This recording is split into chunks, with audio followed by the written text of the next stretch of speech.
بسم الله الرحمن الرحيم.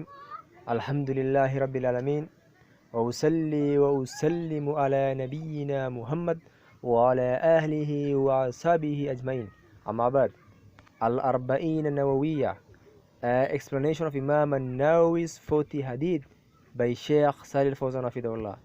Hadith 16. We are reading Hadith 16. Al-Hadith Sadish Ashara. عن أبي هريرة رضي الله عنه أن رجلا قال النبي صلى الله عليه وسلم أوصيني، قال لا تغضب، فردد مرارا قال تغضب. رواه البخاري. Hadith 16. Abu Hurairah, may Allah be pleased with him, said that a man said to the Prophet sallallahu alaihi wasallam, give me some advice. He sallallahu alaihi wasallam said, do not become angry. He repeated severely. He said, do not become angry. Quoted by Al-Bukhari. Explanation by Sheikh Salih Fawzan. Anger and delight are two traits or qualities upon which a man is created for a particular benefit and good. The one who does not get angry will be deficient. However, anger should only be employed in its right place. When it gets beyond its place, it harms. Anger is the opposite of pleasure and is a trait and quality upon which a man is created. It brings about high blood pressure and an expansion of the jugulars, leading such a person to decide retribution against the one with whom he is angry. There is none amongst us except that he gets angry, but the intelligent believer comports himself well during anger and does not vent it. As for the unwise and ignorant, anger could lead him to many blameworthy things like killing, wounding, and obscene speech, or breaking the ties of kinship. Anger could lead a person to dangers except if he employs it in a good manner, in its right place. Then he becomes free of its evil. This person requested the Prophet ﷺ to give him an advice that will benefit him.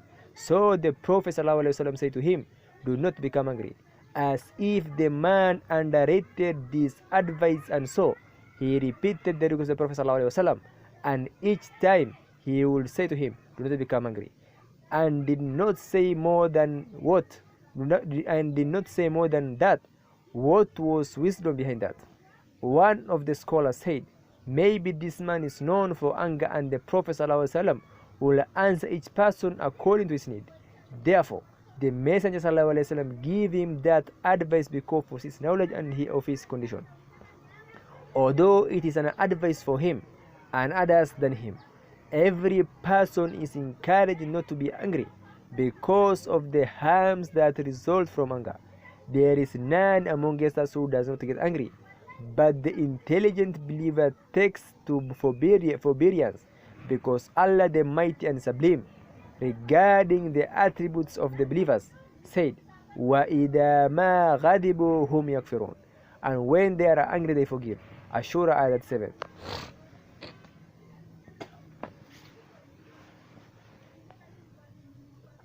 So one should forgive and forbear. This is what is encouraged. Consequently, he sallallahu alaihi wasallam said, لَيْسَ شَدِيدُ بِالدَّرَى, the one who draws the people is not necessarily the strong.